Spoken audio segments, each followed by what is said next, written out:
Information about the investigation into an explosion in Grandview. So many of you heard this last night. It could be heard for miles. 41 Action News reporter Brian Abel is live on the scene where the ATF just gave an update. Brian.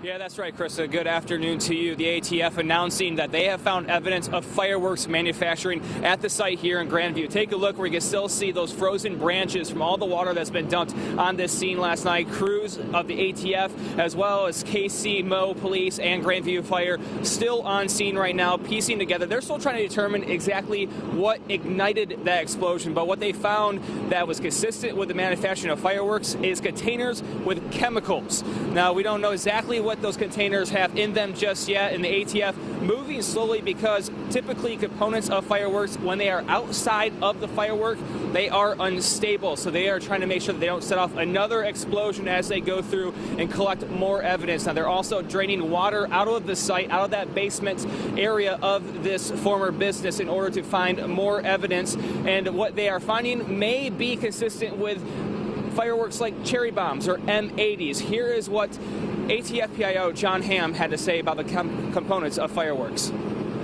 The main component is something called flash powder, and it's extremely volatile.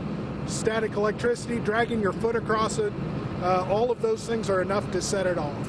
And so if you have it in any quantity, now we would be, if that is where this goes, this would have been a large quantity.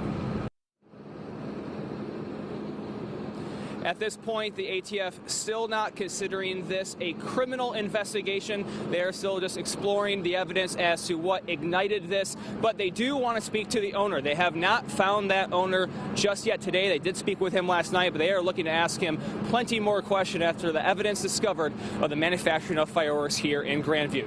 Reporting live for the Now KC, I'm Brian Abel. All right, thanks, Brian. We are also following this investigation closely on our mobile app. Look for up-to-the-minute updates there. It is free to download if you don't already have it. It's very easy to find in the App Store.